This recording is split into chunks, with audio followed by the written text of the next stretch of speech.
একটা বড় অসুখ থেকে উঠবার পর টুবলোর খাই খাই ভাবটা বড্ড বেশি বেড়ে গেল। সবসময় মনে হয় যেন পেটের ভেতর আগুন দাউ দাউ করে জ্বলছে। অথচ মজা দেখো, ডাক্তারের বারণ, দুবেলা মাছের ঝোল ভাত ছাড়া টুবলো আর কিছু খেতে পারে না। শুধু এবেলা ওবেলা ওভালটিনের সঙ্গে দুখানা করে ক্রিম কেক আর বিস্কুট। তোমরাই বলো, এতে কি রাবণের বিশ্বগ্রাসী ক্ষুধা দূর হয়? টুবলো উপসে ছাড় পোকার মতো চুপসে যেতে থাকে। সরাসরি গিয়ে কারো কাছে হাত পাতলে সবাই তাকে ফিরিয়ে দেবে। এ জ্ঞানের নারী টুবলোর বেশ টনটনি। কাজে অনেক ভেবে ভেবে এক বুদ্ধি বের করল। পাশের বাড়ির বিধবা পিসিমা নিস্তারিণী দেবী একটু বেলাতে রান্না করেন। তার আবার ছানার ডালনা, এঁচড়ের তরকারি, নারকেল বেটে বড়া, এসব খাদ্য না হলে মুখে বড় অরুচি হয়। টুবলো ঠিক করল এইখানে টোপ ফেলবে। একদিন সকালবেলা এক পা দুপা করে হাজির হলো পিসিমার হেসেল ঘরে। পিসিমা, কি করছো? এই কুটনো করছি বাবা। বেশ তো, তুমি রোজ কুটনো করবে, বাটনা বাটবে, রান্না করবে, আর আমি তোমায় মহাভারত পড়ে শোনাবো। পিসিমা উত্তর দিল, সে তো ভালো কথা টুবলো, কিন্তু তুমি এই শক্ত অসুখ থেকে উঠেছ, এখন কি পড়াশোনা তোমার সহ্য হবে? তোমার মা শুনলে রাগ করবে। টুবলো উত্তর দিল, না না, মা রাগ করবে কেন, বরং তোমায় মহাভারত পড়ে শুনিয়েছি জানলে খুব খুশিই হবে। মহাভারত পড়লে কত জ্ঞান বাড়ে, মন কত ভালো থাকে। এইটুকু ছেলে টুবলোর মুখে এরকম কথা শুনে পিসিমা ভারী খুশি। সেই দিনই টুবলোর মাকে কথায় কথায় ছেলের গুণপনার কথা বললেন। ছেলের মতিগতি ফিরেছে জেনে টুবলোর মায়েরও আনন্দের পরিসীমা থাকে না। তিনি হাসি খুশি মুখে বললেন, টুবলো আপনাকে মহাভারত পড়ে শোনাবে, সে তো আনন্দেরই কথা, তাতে তো ওরও খুব শিক্ষা হবে। তার পরদিন থেকেই ছেলে পিসিমাকে মহাভারত শোনাতে শুরু করে। এ কাজে তার উৎসাহ কত! মহাভারত পড়তে পড়তে টুবলো আনমনা হয়ে যায়। অবশ্য ভুলো মন হওয়ার যথেষ্ট কারণ আছে। পিসিমা হয়তো সর্ষে বাটা দিয়ে ঝিঙে চচ্চড়ি রান্না করছেন, তার ঝাঁঝ নাকে এসে লাগছে। সে সময় কি আর মহাভারতের যুধিষ্ঠিরের নরক দর্শন পড়তে ভালো লাগে? মন আর মুখ দুই তখন উৎসুক হয়ে ওঠে। মনকে শাসন করে কোনো রকমে হয়তো আরও দুপাতা অগ্রসর হওয়া গেল। ইতিমধ্যে পিসিমা ঝিঙে চচ্চড়ি নামিয়ে কাঁঠালের বিচি দিয়ে রান্না করা ছোলার ডালে সম্বরা দিচ্ছেন।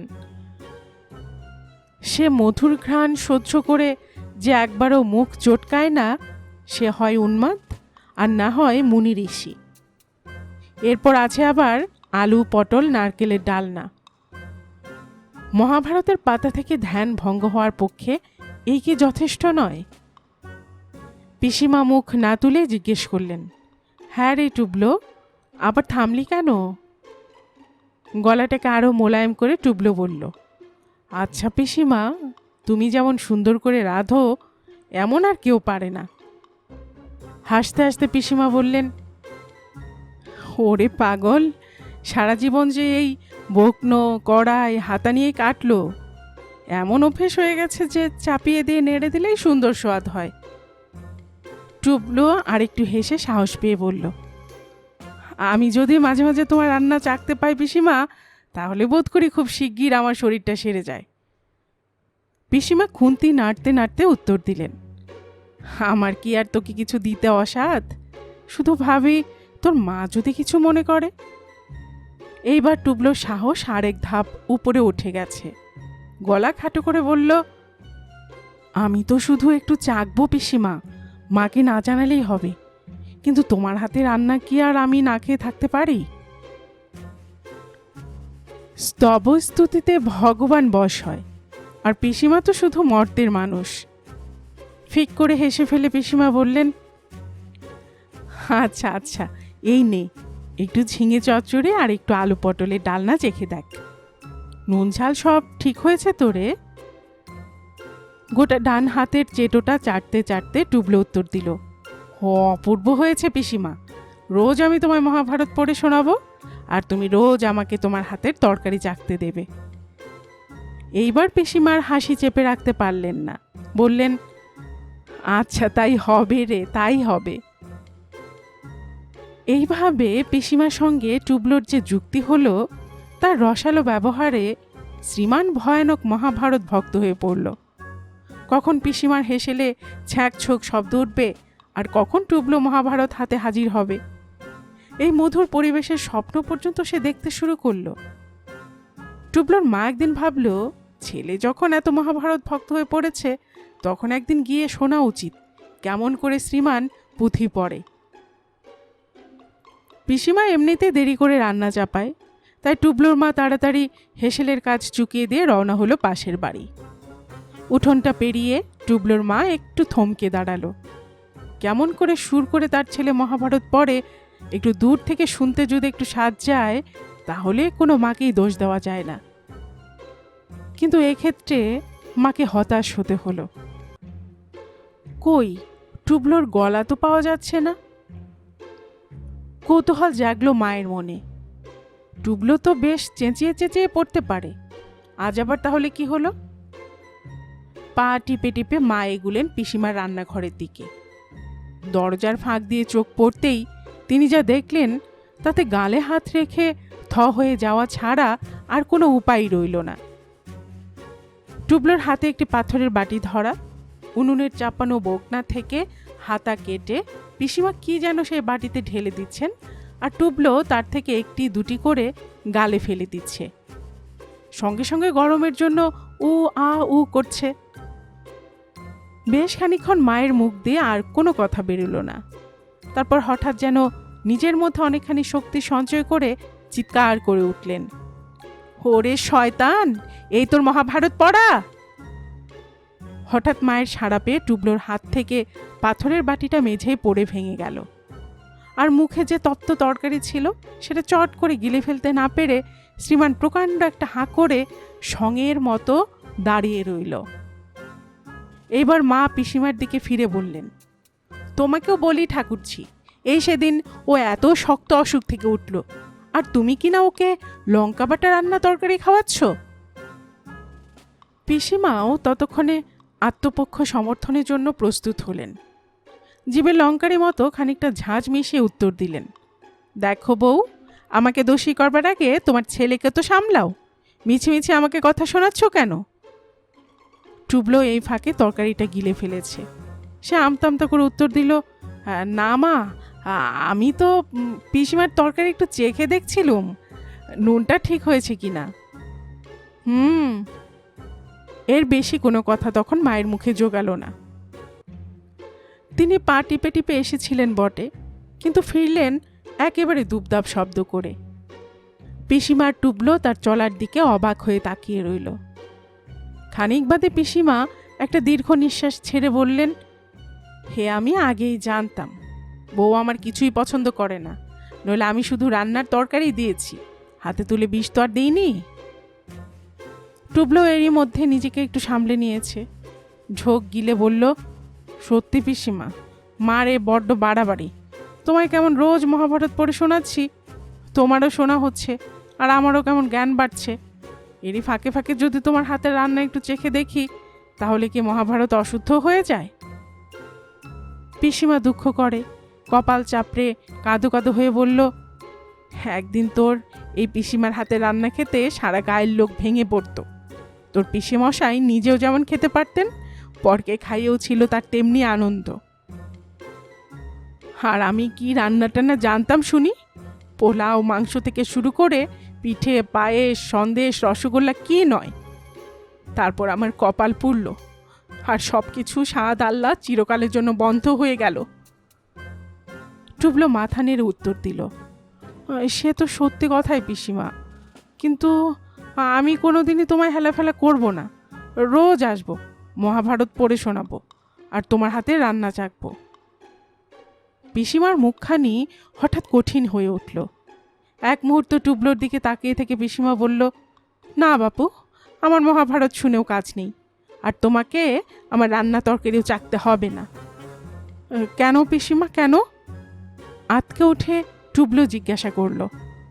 পিসিমা ফোঁস করে উঠে উত্তর দেয়, কেন? হয়তো কোনো দিন কোনো কারণে তোর অসুখ করবে, আর সমস্ত দোষ পড়বে পিসিমার উপর। ওই যে কথায় বলে, সুখের চাইতে স্বস্তি ভালো। তোর মায়ের চ্যাটাং চ্যাটাং কথা আমি আর শুনতে চাইনি। না পিসিমা, তুমি কিছু মনে করো না, আমি মাকে সব বুঝিয়ে বলবো। পিসিমা মাথা নেড়ে উত্তর দিল, না বাপু, তোমার বুঝিয়ে দরকার নেই, আর আমার বকুনি খেয়েও কাজ নেই। মুখ চুন করে টুবলো এক পা দুপা করে বাড়ি ফিরে এলো। এরপর দুদিন মনের দুঃখে টুবলো কোথাও বেরোলো না, চুপচাপ ঘরে বসেই কাটালো। গল্পের বইয়ে মন যায় না, লুডো খেলতে ইচ্ছে করে না, ছবি আঁকতে ভালো লাগে না। টুবলো অস্থির হয়ে উঠল। হঠাৎ একদিন সৈমার কথা মনে পড়ে গেল। সৈমার বাসাটা একটু দূরে। দূরে সে তো ভালো কথা, মা যখন তখন গিয়ে হাজির হতে পারবে না, কাজেই জাগবার ব্যাপারে একটা মস্ত বড় সুবিধে। পরের দিনই টুবলো গিয়ে হাজির হলো দুপুরবেলা। সৈমা তখন পুডিং তৈরি করছে। টুবলোকে আর বেশি ভূমিকা করতে হলো না। সৈমা নিজে থেকে বলল, এই যে টুবলো, এসেছিস? আচ্ছা, কেমন আছিস আজকাল? শরীরটা বেশ সেরেছে তো? টুবলো আনন্দে আটখানা হয়ে উত্তর দিল, শরীর এখন খুব ভালো আছে সৈমা, দেখো না আগের চাইতে কেমন ঝরঝরে হয়েছে শরীরটা। দেখে নিও তুমি, 3 মাসের মধ্যেই একেবারে মোটা হয়ে যাব। সৈমা হাসতে হাসতে উত্তর দিল, সেই ভালো রে, সেই ভালো। তারপর একটু থেমে জিজ্ঞেস করলো, আচ্ছা, এই যে পুডিং তৈরি করেছি, তুই একটু চেখে দেখবি নে? টুবলো যেন হাতে স্বর্গ খুঁজে পেল। সবগুলি দাঁত একসঙ্গে বের করে ফেলে বলল, বাহ, তুমি নিজে হাতে তৈরি করেছ, আর আমি একটু চেখে দেখবো না? দাও দাও, কিরকম হয়েছে চেখে দেখি। টুবলোর মুখের দিকে আর একবার তাকিয়ে সৈমা ভয়ে ভয়ে খানিকটা পুডিং কেটে ওর হাতে তুলে দিল। প্রথমেই সবটা মুখে তুলে দিল না টুবলো, জিভ দিয়ে একটু চেটে দেখলো আগে। জিভের সঙ্গে দুটো কিশমিশ আলতোভাবে উঠে এলো। চোখ বুজে স্বাদ গ্রহণ করে টুবলো। মনে মনে ভাবল, স্বর্গ যদি কোথাও থাকে তো এখানে। আবার বুক দূর দূর করতে থাকে, মা যদি আচমকে এসে পড়ে। চোখ দুটো পটাশ করে একবার খুলে ফেলল শ্রীমান। না, মাতা ঠাকুরানির ভয় নেই। আমেজ করে গালে চালিয়ে দিল পুডিংয়ের ফালি। বেশ খানিকক্ষণ জিভটাকে উলট পালট উপর নিচ করে পুডিংয়ের টুকরোটাকে মিলিয়ে দিল মুখের ভেতর। তারপর চোখ বন্ধ করে মন্তব্য করল, দিব্যি হয়েছে সৈমা। সৈমা খুশি হয়ে বলল, আচ্ছা তুই বস টুবলু, আমি হাতের কাজগুলো শেষ করে আসি, না হয় তুই গল্পের বই পড় আমার আলমারি থেকে বের করে। সৈমার বাড়িতে এ একটা মস্ত বড় প্রলোভন। রাশি রাশি ছবিওয়ালা গল্পের বই আছে, অনেকগুলো আলমারি ভর্তি। সৈমা গয়না গড়াতে ভালোবাসে না, শুধু মজার মজার বই কেনে আর নিজের হাতে খাবার তৈরি করে সবাইকে চাকতে দেয়। এরকম মজাদার বাড়িতে আসা বন্ধ ছিল টুবলোর। এবার নতুন করে আবার শুরু হলো আনাগোনা। ওর মা পিসির বাড়িতে যাওয়া একেবারে বন্ধ করে দিয়েছিল। টুবলো বলল, আমি এখন থেকে সৈমার বাড়ি যাব আর গল্পের বই পড়ব। মা ভাবল, এ মন্দের ভালো, সেখানে নানা রকম বইপত্র নিয়ে ভুলে থাকবে। কিন্তু ইতিমধ্যেই ঘটল এক ঘটনা। সৈমা এক প্যান মাংস রান্না করে বাড়িতে ঢাকা দিয়ে রেখে বেড়াতে গেছে নিজের বোনের বাড়ি। এমন সময় এটা ওটা চাকবার লোভে টুবলো এসে হাজির হলো সেখানে। এ ঘর ও ঘর ঘোরাঘুরি করে দেখল সৈমা বাড়িতে নেই, শুধু পুরনো ঝিটা বারান্দায় মাদুর বিছিয়ে ঘুমোচ্ছে। প্রথমে টুবলো আলমারি থেকে একটা বই নিয়ে পড়তে বসলো। দু একটা গল্প পড়বার পরই ঘন ঘন হাই উঠতে লাগলো শ্রীমানের। বইখানি ফেলে রেখে কুকুরের মতো শুকতে লাগলো এ ঘর ও ঘর, এখানে সেখানে। রান্নাঘরে দরজা খুলে দেখলো একটা প্যান ঢাকা দেওয়া আছে, আর সেখান থেকে চমৎকার মাংসের গন্ধ বেরোচ্ছে। ঢাকনা তুলেই একেবারে তাজ্জব বনে গেল টুবলো, যেমন রং তেমনি গন্ধ। অনেকক্ষণ সেই দিকে তাকিয়ে থেকে সে শুধু মনে মনে বলল, আমি একটু চেখে দেখব বই তো নয়। তারপর শুরু হলো সেই চাখা। চামচে দিয়ে এক টুকরো করে বাটিতে তুলে নেয় আর চাকুম চুকুম করতে করতে আপন মনে মাথা নাড়ে। সত্যি সইমার মতো এমন সুন্দর মাংস আর কেউ রান্না করতে পারে না। মা যে কি মাংস রেঁধে রাখে, শুধু আদার হলুদের গন্ধ, বিচ্ছিরি। খেতে খেতে অরুচি ধরে গেছে ওর জিভে। এমন টকটকে না হলে আর মাংস। ক্রমাগত একটার পর একটা টুকরো চিবোয় আর ঝালে হুশাস শব্দ করে। ঝাল একটু হয়েছে বটে, তবে স্বাদ কি অপূর্ব। হঠাৎ টুবলো তাকিয়ে দেখে অর্ধেক প্যান একেবারে শেষ হয়ে গেছে। সর্বনাশ! ঘটি থেকে জল ঢেলে প্যানটাকে পুরো করে রাখবে? তাহলে তো স্বাদ বদলে যাবে। সইমা এসে ঠিক ধরে ফেলবে। তার চাইতে প্যান খোলাই পড়ে থাক, সবাই মনে করবে বেড়ালে খেয়ে গেছে মাংস। পা টিপে টিপে বাড়ি থেকে বেরিয়ে গেল টুবলো। চুরি করে খাওয়াটাকে গোপন করা গেল বটে, কিন্তু পেটটায় টুবলোর সঙ্গে একেবারে বিশ্বাসঘাতকতা করল। সেদিন রাতে টুবলোর পেট ফুলে একেবারে জয় ঢাক। তারপর আনো ডাক্তার, আনো কবরেজ, বমি, বাজি, বরফ, বোতল, ওষুধ আর ইঞ্জেকশন। সেই সঙ্গে টুবলোর চিৎকার, আর আমি মাংস চাকবো না সইমা, পেটের ব্যথায় মারা গেলুম, আমায় বাঁচাও। বাড়ি শুদ্ধ লোক একেবারে হিমশিম, হাসবে না কাঁদবে ঠিক ঠাহর করতে পারে না। গল্পকুটুম চ্যানেলে এতক্ষণ আপনারা শুনছিলেন স্বপন বুড়োর লেখা একটি মুচকি হাসির গল্প, চেখে দেখা। আর এতক্ষণ গল্প পড়ে শোনাচ্ছিলাম আমি রোমানা নূপুর।